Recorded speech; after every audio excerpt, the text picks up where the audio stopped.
మనం నివసిస్తున్న ఈ లోకాన్ని ఒకసారి నిశితంగా గమనిస్తే మనకు తెలిసిన ప్రపంచం మొత్తం కొన్ని అదృశ్యమైన గీతలతో అంటే కొన్ని కఠినమైన విభజనలతో నిర్మించబడి ఉందని అర్థమవుతుంది కదా. అవును, ఖచ్చితంగా. అంటే మన దేశం పక్క దేశం, మనవాళ్లు పరాయివాళ్లు, లేదా మన మిత్రులు మన శత్రువులు. ఈ విభజనలు మన మనస్సులో ఎంత సహజమైపోయాయంటే ఇవి లేకుండా అసలు ఒక సమాజాన్ని గాని ఒక వ్యవస్థను గాని ఊహించటం దాదాపు అసాధ్యం. నిజమే, ఆ గీతలేని ప్రపంచాన్ని మనం ఇమాజిన్ కూడా చేయలేం. ఎగ్జాక్ట్లీ. కానీ ఎవరైనా ఒకరు, అందులోనూ ఒక చిన్న బాలుడు, ఈ గీతలేవి లేని ఒక విశాలమైన అనంతమైన చిత్రాన్ని చూస్తే ఎలా ఉంటుందో మనం ఈనాటి ఈ సమగ్ర విశ్లేషణలో డీప్ డైవ్ చేయబోతున్నాం. ప్రహ్లాదుడు మరియు అతని తండ్రి అయిన ఆ రాక్షసరాజు హిరణ్యకశిపుని మధ్య జరిగిన అతిపెద్ద మేధోపరమైన ఘర్షణ గురించి ఈరోజు మాట్లాడుకుందాం. అవును, ఈ ఘర్షణ కేవలం ఏదో ఒక ప్రాచీన కథకు పరిమితమైనది కాదు సుమా. మనం ఈ ప్రపంచాన్ని ఎలా అర్థం చేసుకుంటున్నాము అనే ఒక ప్రాథమికమైన ప్రశ్న మీద జరిగిన చాలా లోతైన తాత్విక పోరాటం ఇది. అంటే రెండు భిన్నమైన ప్రపంచాల మధ్య జరిగిన వార్ లాంటిది అంటారా? కరెక్ట్. ఒకవైపు చూస్తేనేమో శత్రువులు మిత్రులు అనే స్పష్టమైన విభజనతో కేవలం అధికారమే పరమావధిగా నిర్మించబడిన కఠినమైన రాజకీయ దృక్పథం కనిపిస్తుంది. రైట్. మరొక వైపు అంతా ఒక్కటే, సర్వ ప్రాణులలో ఉన్నది ఒకే తత్వం అని నమ్మే ఒక విశ్వజనీనమైన ఆధ్యాత్మిక దృక్పథం కనిపిస్తుంది. ఈ రెండు వ్యతిరేక ధృవాలు ఎదురుపడినప్పుడు ఆ ఫలితం ఎంత తీవ్రంగా ఉంటుందో ఈ సోర్సెస్ మనకు చాలా స్పష్టంగా చెబుతున్నాయి.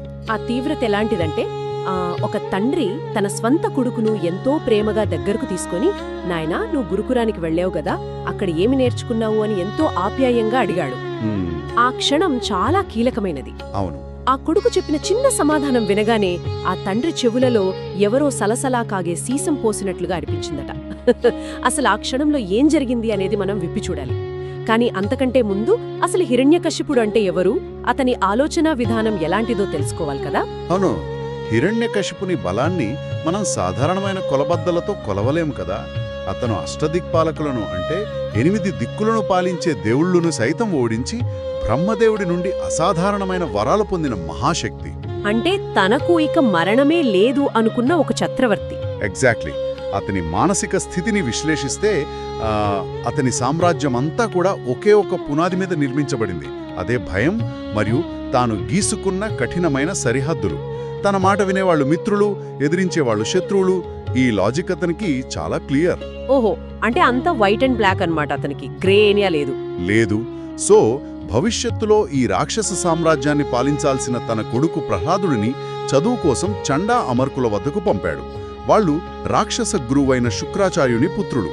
ఒక యువరాజు రాజ్యాన్ని ఎలా ఏలాలి, మిత్రులతో శత్రువులతో ఎలా వ్యవహరించాలి అనేవే వాళ్ళు ప్రహ్లాదుడికి నేర్పిస్తున్న పాఠాలు. అంటే పూర్తిగా పాలిటిక్స్, దౌత్యనీతి, ఎవరిని ఎలా అణిచివేయాలి అనే అధికార రాజకీయాలు నేర్పిస్తున్నారు. కానీ ఇక్కడే ఒక ఇంట్రెస్టింగ్ మడుపుంది కదా. ప్రహ్లాదుడు వాళ్ళు చెప్పేది వింటున్నాడు, కానీ అతని ఆలోచనలు మాత్రం ఆ క్లాస్ రూమ్ సిలబస్ గీతలు దాటిపోయాయి. అవును, చాలా దూరం దాటిపోయాయి. అతను ఆ గురువుగారి కుటీరం దగ్గర అటూ ఇటూ తిరుగుతూ తనలో తాను ఒక అద్భుతమైన ప్రశ్న వేసుకున్నాడు. శ్రీహరి సర్వవ్యాపి అయినప్పుడు, అన్ని జీవులు ఆయనలోనే ఉన్నప్పుడు, ఇక వీడు మిత్రుడు వాడు శత్రువు అనే భేదం ఎక్కడ్నుండి వస్తుంది, అసలు భయమెందుకు అని. ఆ ఆలోచనే ఒక గొప్ప పరిణామం అసలు. నిజంగా ఇది వింటుంటే నాకు ఒక దృశ్యం గుర్తొస్తోంది. ఒక చిన్న పిల్లాడి ముందు ఒక వరల్డ్ మ్యాప్ పెట్టి అందులో దేశాల సరిహద్దులు గీసి చూపిస్తుంటే ఆ పిల్లాడు మాత్రం ఒక గ్లోబ్ వైపు చూస్తూ, మీరు చెబుతున్న ఆ గీతలు నాకెక్కడా కనిపించడం లేదే అన్నట్లుగా ఉంది కదా. ఇదే అబ్బా, మీరు చెప్పిన గ్లోబు మరియు మ్యాప్ పోలిక చాలా వండర్ఫుల్ గా సరిపోతుంది. థ్యాంక్స్. కానీ అసలు బయట నుండి ఎవరి బోధన లేకుండా ఒక చిన్న బాలుడికి ఇంతటి విశాలమైన ఆలోచన ఎలా వచ్చింది అంటారు? అదే ప్రహ్లాదుడి ఆలోచనలోని తాత్విక లోతు. ఇక్కడ మనం నిశితంగా గమనించాల్సింది ఏంటంటే, ఒకే అస్తిత్వం అన్నింటిలో ఉన్నప్పుడు ఇక అక్కడ ఇతరులు లేదా పరాయి వాళ్ళు అనే భావనే ఉండదు కదా. అవును, అంతా మనమే అనుకున్నప్పుడు పరాయి వాళ్ళెక్కడుంటారు? ఎగ్జాక్ట్లీ. ఎప్పుడైతే అవతలి వ్యక్తి నాకంటే వేరైనవాడు కాదు అనే భావన వస్తుందో, అప్పుడు వాళ్ళ వల్ల నాకు ముప్పుంది అనే భయం పునాదులతో సహా కూలిపోతుంది. భయం లేనప్పుడు ఇక శత్రుత్వం ఎక్కడుంటుంది? వావ్! అంటే శత్రుత్వం అనేది మనం సృష్టించుకున్న కృత్రిమమైన భావన అంటారా? ఖచ్చితంగా. ఇవన్నీ అధికారాన్ని నిలబెట్టుకోవడం కోసం మన మనసు సృష్టించుకున్న విభజనలు మాత్రమే అని ప్రహ్లాదుడు చాలా సహజంగా గ్రహించాడు. గురువులంతనికి బయటి ప్రపంచాన్ని ఎలా భయపెట్టి పాలింపాలో నేర్పుతుంటే అతను మాత్రం తన లోపలి ఏకత్వాన్ని ఆస్వాదిస్తున్నాడు. కానీ ఈ అంతర్గత ఆలోచనలు కేవలం ఆశ్రమానికే పరిమితం కాలేదు కదా. సరిగ్గా రాజభటులు వచ్చి ప్రహ్లాదుణ్ణి రాజభవనానికి తీసుకువెళ్లారు. ఇక్కడే ఆ మొదటి భారీ సంఘర్షణ జరిగింది. అవును, ఆ మీటింగ్ చాలా డ్రమాటిక్గా ఉంటుంది. హిరణ్యకశిపుడు ఎంతో ఆప్యాయంగా కొడుకును ఒడిలో కూర్చోబెట్టుకొని, నాయనా, నీ చదువు ఎలా సాగుతోంది అని అడిగాడు. అప్పుడు ప్రహ్లాదుడు ఏమాత్రం భయం లేకుండా నిర్మోహమాటంగా ఒక మాట చెప్పాడు. ఆ మాట రాజుగారికి పెద్ద షాక్ కదా. అవును, నా గురువులు ఒకరు మిత్రుడు మరొకరు శత్రువని చెబుతున్నారు. కాని అది నాకు నచ్చలేదు. నాకు ఎవరూ శత్రువుల్లేరు, అందరూ సమానమే. అందుకే నేను ఆ శ్రీహరిని ధ్యానిస్తున్నాను అని చెప్పాడు. ఆ మాట వినగానే ఆ రాజు చెవుల్లో సీసం కరిగించి పోసినట్లు అనిపించింది అంటారు సోర్సెస్లో. ఆ సీసం కరిగించిపోయడం అనే మాటను కేవలం ఒక వర్ణనగా తీసుకోకూడదు మనం. రాజు శరీరంలో కలిగిన ఒక తీవ్రమైన భౌతిక స్పందన అది. ఎందుకంటే రాజు దృష్టిలో శ్రీహరి అంటే ఒక దేవుడు కాదు, తన స్వంత సోదరుడైన హిరణ్యాక్షుడిని సంహరించిన ఒక అతి పెద్ద రాజకీయ ప్రత్యర్థి, తన బద్ధ శత్రువు.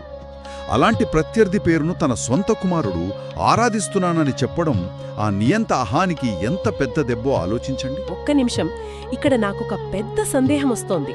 శ్రీహరి అంటే సృష్టిని నడిపించే ఒక దైవం కదా. అలాంటి విశ్వ దైవాన్ని హిరణ్యకశిపుడు కేవలం ఒక రాజకీయ ప్రత్యర్థిగా ఎలా చూడగలడు? ఇది మరీ ఎక్స్ట్రీమ్ అహంకారం కదా.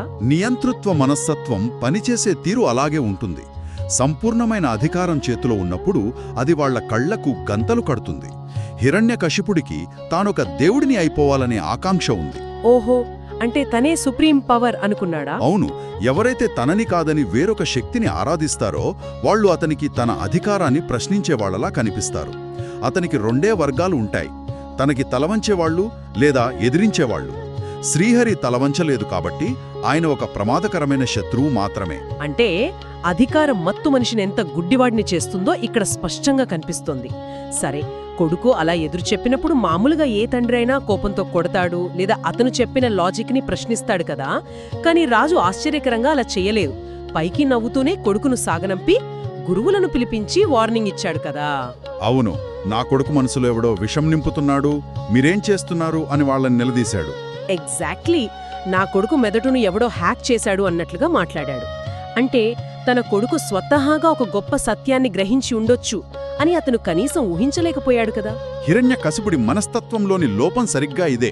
అధికారంలో ఉన్న ఏ నియంతకైనా సరే తమ సిద్ధాంతాలకెవరైనా ఎదురు తిరిగితే తట్టుకోలేరు. అందులోనూ తన సొంత రక్తమే తనను వ్యతిరేకిస్తోంది అని ఒప్పుకోవడం అతని వల్ల కాలేదు. ఒప్పుకుంటే అది అతని ఐడియాలజీకి పరాజయమవుతుంది కదా. కరెక్ట్. నా పెంపకంలో లోపం లేదు, బయటనుంచి ఎవరో కుట్రదారే దీనికి కారణం అని తనని తాను నమ్మించుకున్నాడు.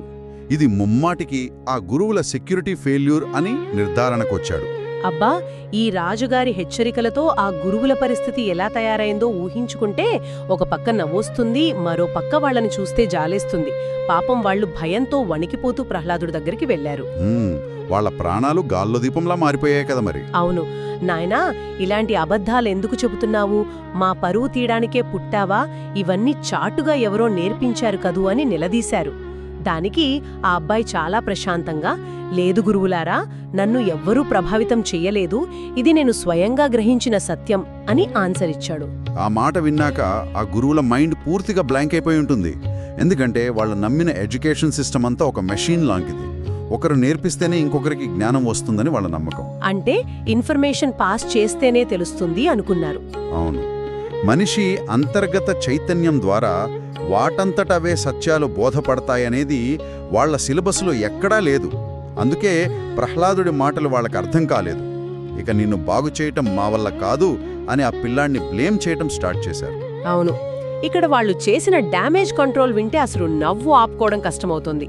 ఒక వ్యక్తి తన పరిమితులు దాటి ఒక విశ్వజనీనమైన సత్యం వైపు ఆకర్షితుడైతే వీళ్ళతనికి మళ్లీ మొదట్నుంచి పాలిటిక్స్ క్లాసులు స్టార్ట్ చేశారు. అవును, శ్రీహరి నీ పినతండ్రిని చంపాడు అని చెప్పి ద్వేషం రగిల్చాలని చూశారు. ఎగ్జాక్ట్లీ, సామా దానా భేద దండోపాయాలు నూరిపోశారు. అంటే ఒక శత్రువును మాటలతో ఎలా లొంగదీసుకోవాలి, డబ్బుతో ఎలా కొనాలి అని. ఇది ఎంత విచిత్రంగా ఉందంటే అనంతమైన విశ్వాన్ని ఆశ్చర్యంగా చూస్తున్న ఒకడి దగ్గరికి వెళ్లి, ఆ చూడు బాబు, ముందు ఈ చిన్న గదికి అద్దె ఎలా వసూలు చేయాలో నేర్చుకో అని చెప్పినట్లుగా ఉంది. ఇలాంటి చిన్న ట్రిక్స్ ఆ బాలుడి మీద పనిచేస్తాయని వాళ్ళెలా అనుకున్నారు? వాళ్ళకి కామన్ సెన్స్ లేదా? వాళ్ళ కామన్ సెన్స్ కూడా ఆ రాజ్యపు రూల్స్కి బందీ అయిపోయింది. వాళ్లకైనా రాజుకైనా తెలిసిన ఏకైక భాష లావాదేవీలు, అంటే ట్రాన్సాక్షనల్ రిలేషన్స్ మరియు భయం. భయపెడితే ఎవరైనా దారిలోకి వస్తారు అనేది వాళ్ళ నమ్మకం. కానిక్కడ ప్రహ్లాదుడి దగ్గర ఆ ట్రిక్ పనిచేయలేదు కదా? అవును, ఎందుకంటే ప్రహ్లాదుడికి ఉన్నది ఎవరో చెబితే వచ్చిన సమాచారం కాదు. అది అతనిలో స్వతహాగా వచ్చిన స్పష్టత, అంటే క్లారిటీ. భయపెట్టి ఎవరి దగ్గరేనున్న ఇన్ఫర్మేషన్ మార్చొచ్చేమో కానీ వాళ్ళ ఆత్మలో ఉన్న క్లారిటీని ఏమాత్రం చెరపలేము. అందుకే ఆ సామ, దాన, భేద, దండోపాయాలు ప్రహ్లాదుడి మీద ఏమాత్రం ప్రభావం చూపలేకపోయాయి. అద్భుతంగా చెప్పారు. సమాచారానికి స్పష్టతకు మధ్య ఉన్న తేడా ఇక్కడ చాలా క్లియర్గా కనిపిస్తోంది. సో ఇన్ని ప్రయాసలు పడిన తర్వాత ఇక లాభం లేదనుకుని ఆ గురువులు ప్రహ్లాదుడికి చక్కగా స్నానం చేయించి మళ్లీ రాజు దగ్గరకు పంపారు. అక్కడ రెండవ సమావేశం జరిగింది కదా? అవును, ఇది అత్యంత నిర్ణయాత్మకమైన సమావేశం. రాజు మళ్ళీ అదే పాత ప్రశ్న అడిగాడు, ఎన్ని రోజులు నువ్వే నేర్చుకున్న అతి విశిష్టమైన విషయం ఏమిటి అని. అప్పుడు ప్రహ్లాదుడు చెప్పిన సమాధానం ఆ తండ్రిని పూర్తిగా దహించివేసింది కదా. శ్రీహరి నామాన్ని వినడం, ఆయన పాదాలకు సేవ చేయడం, ఇలా ఈ నవవిధ భక్తి మార్గాలే నేను నేర్చుకున్న శ్రేష్టమైన విషయాలు అని కుండ బద్దలు కొట్టాడు. ఈ మీటింగ్లో ప్రహ్లాదుడి మెచ్యూరిటీ ఇంకా స్పష్టంగా కనిపిస్తోంది. ఎలాంటి సంకోచం లేకుండా తన భక్తిని ఆవిష్కరించాడు. ఆ మాటలు వినగానే రాజు క్రోధంతో వణికిపోయాడు. ఈసారి కోపం కేవలం గురువుల మీద మాత్రమే కాదు, నేరుగా కొడుకు మీద కూడా మళ్ళింది. గురువులు ప్రాణభయంతో మమ్మల్ని క్షమించండి, మా తప్పేమీ లేదు అని బతిమాలుకున్నారు కదా? అవును. అప్పుడు రాజు సభలోని భటులతో, ఈ మూర్ఖ బాలకుడిని నా ముందు నుండి తొలగించండి, వీణ్ణి హతమార్చండి అని ఆర్డర్ వేశాడు. నిజంగా ఒక తండ్రి తన స్వంత కొడుకుని చంపమని ఆజ్ఞాపించడం ఎంత దారుణం! ఇక్కడ రాజు వాడిన ఒక సాదృశ్యం నన్ను చాలా తీవ్రంగా ఆలోచింపజేసింది. భటులను ఆదేశిస్తూ రాజు ఏమన్నాడంటే, శరీరంలో వ్యాపించిన రోగం ఎలాగైతే ఆ శరీరాన్ని నాశనం చేస్తుందో, వీడు కూడా మొత్తం రాక్షస వంశాన్నే నాశనం చేస్తాడు అన్నాడు. కరెక్ట్. అంటే ఒక తండ్రి తన కొడుకునే ఒక క్యాన్సర్ లాంటి వాడని భావించే స్థాయికి వెళ్ళిపోయాడు కదా. ఆ రోగమనే పదం వాడటం వెనుక ఆ నియంత సైకాలజీ దాగి ఉంది. మనం నిశితంగా గమనిస్తే హిరణ్యకశిపుడు ఆ గురువులను చంపలేదు, క్షమించాడు. కానీ కన్న కొడుకుని మాత్రం చంపమన్నాడు. ఎందుకంటే ఆ గురువులు అతని సిస్టంలో ఒక భాగం. వాళ్ళు రాజుకు భయపడతారు. కాని ప్రహ్లాదుడు భయపడటం లేదు. ఎగ్జాక్ట్లీ. ప్రహ్లాదుడు ఆ వ్యవస్థ పునాదుల్నే మొక్కలు చేస్తున్నాడు. అందరూ సమానమే, శత్రువులెవరూ లేరు అనే ఆ విశాల దృక్పథం ఆ రాక్షస రాజ్యానికి ఒక పెద్ద ముప్పు. డిక్టేటర్స్ ఎప్పుడూ ఇలాంటి స్వతంత్ర ఆలోచనలను ఒక అంటువ్యాధిలాగానే చూస్తారు. ఓహో, అంటే ఆ ఆలోచన ఒక్కరికి వస్తే అందరికీ వ్యాపిస్తుందని భయం అన్నమాట. అవును, మనకి శత్రువులు లేరు అనే ఆలోచన ప్రజలకు వ్యాపిస్తే ఇక రాజు చూపే భయానికి, అతని సైన్యానికి వాల్యూ ఎక్కడుంటుంది? నియంతకు ఎప్పుడు తన పౌరులు భయంతో ఉండాలనే కోరిక ఉంటుంది. భయం లేని పౌరుడు నియంతకు క్యాన్సర్ కంటే ప్రమాదకరం. అందుకే ఆ సైద్ధాంతిక రోగాన్ని అంతం చేయాలని డిసైడ్ అయ్యాడు. వావ్, ఇది చాలా ఇన్సైట్ఫుల్ విశ్లేషణ అండి. వ్యవస్థను ధిక్కరించే ఒక ఐడియా ఎలా ఒక వైరస్ లాగా మారి పునాదులను కదిలిస్తుందో మీరు చాలా క్లియర్గా చెప్పారు. అంటే రాజు దృష్టిలో ప్రహ్లాదుడు కేవలం కొడుకు కాదు, అతని అధికారాన్ని కూల్చేసే ఒక ఐడియాలజికల్ వైరస్. 100% నిజం. ఎంత విచిత్రమైన పరిస్థితి కదా ఇది. ఎవరైతే ప్రేమను, ఏకత్వాన్ని బోధిస్తున్నారో వాళ్లేమో సమాజానికి పట్టిన క్యాన్సర్. ఎవరైతే మనుషుల మధ్య విభజనలను గీసి భయాన్ని వ్యాపారంగా మార్చుకున్నారో వాళ్లేమో సమాజ రక్షకులు. వీరిద్దరి మధ్య రాజీ పడటమనేది అసాధ్యం అని మనకు ఈ పాటికే అర్థమైపోతోంది. అవునండి. ఈ విశ్లేషణలో మనం ప్రధానంగా గ్రహించాల్సిందేంటంటే, ఇది కేవలం ఒకనాటి పౌరాణిక ఘట్టం మాత్రమే కాదు. మనందరి జీవితాల్లో ప్రతిరోజు మన చుట్టూ ఉన్న సమాజంలో మనం చూస్తున్న ఘర్షణే ఇది. నిజమే. ఈ రోజుల్లో కూడా మన ప్రతి చిన్న విషయానికి మనవాళ్లు, పరాయివాళ్లు అని ఎలా విడిపోతున్నామో చూస్తూనే ఉన్నాం కదా. మన చుట్టూ ఉన్న ప్రపంచమెప్పుడూ ఏదో ఒక భయాన్ని సృష్టిస్తూనే ఉంటుంది. వాళ్ల వల్ల మనకు ప్రమాదమనే ఒక అభద్రతాభావాన్ని మన మెదడులోకి ఎక్కించి మనల్ని కంట్రోల్ చేయడానికి ట్రై చేస్తుంది. సరిగ్గా ఇలాంటి టైంలోనే అసలు మిత్రుడు, శత్రువు అనే భేదం ఎక్కడి నుండొస్తుంది అన్న ప్రహ్లాదుడి ప్రశ్న మనం వేసుకోవాలి. ఖచ్చితంగా. ఎందుకంటే బయట ఎవరూ మనకు ఈ భేదాలను చెరిపే పాఠాలు నేర్పరు కదా. మనం పుట్టుకతోనే ఎవరిమీద ద్వేషంతో పుట్టము. ప్రహ్లాదుడికి ఎలాంటి బోధన లేకుండానే ఆ ఏకత్వ భావన ఎలా తెలిసిందో బహుశా ఆ స్పృహ మనలో కూడా ఎక్కడో దాగి ఉందేమో అనిపిస్తుంది కదా. Wonderful point. కేవలం ఈ సమాజం మన మెదడులో గీసిన కృత్రిమ సరిహద్దులు మాత్రమైతే మరి వాటిని చెరిపేయడానికి మనకెలాంటి జ్ఞానం అవసరమవుతుంది? కేవలం ఇతరులు చెప్పే ఇన్ఫర్మేషన్ సరిపోతుందా, లేక ప్రహ్లాదుడికి ఉన్న ఆ అంతర్గత స్పష్టతను మనం మేల్కొల్పుకోవాలా? మనం గీసుకున్న ఈ అనవసరమైన గీతలు లేకపోతే ఈ ప్రపంచం ఇంకెంత ప్రశాంతంగా ఉంటుందో కదా. ఈ లోతైన ఆలోచనతో ఈనాటి మన చర్చను ముగిద్దాం. మళ్ళీ మరొక డీప్ డైవ్లో కలుద్దాం.